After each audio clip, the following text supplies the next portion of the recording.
થાકી ગયા છે પગ, પણ હિંમત હજુ બાકી છે. જિંદગી સામે લડવાની આદત છે અને આદત જ કાફી છે.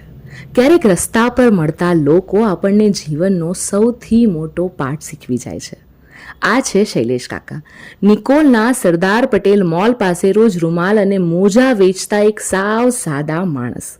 તેમની જિંદગીમાં કોઈ ફિક્સ ઇન્કમ નથી. ક્યારેક વેચાણ થાય અને ક્યારેક આખો દિવસ ખાલી જાય. પણ એક વાત છે, કાકા ક્યારેય હાર નથી માનતા. મેં પૂછ્યું, કાકા તમારી ઉંમર કેટલી?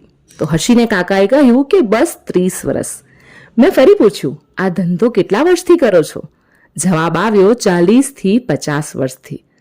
તેમનો જવાબ સાંભળી સૌ કોઈને આંચકો લાગે, પણ 30 વર્ષનો જવાબ જણાવે છે કે હજી મારે ઘણી લાંબી મંજિલ કાપવાની છે. કેટલાક લોકો તેમને સમજતા નથી, કેટલાક તેમની મજાક પણ ઉડાવે છે, પણ શૈલેષ કાકા પોતાની જ દુનિયામાં ખુશ છે.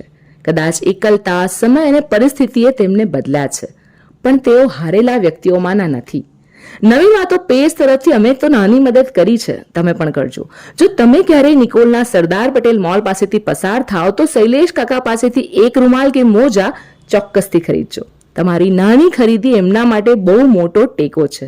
મિત્રો, મદદ નાની કે મોટી હોવી જરૂરી નથી. મનથી કરેલી નાની મદદ પણ કોઈ માટે મોટી હોઈ શકે છે.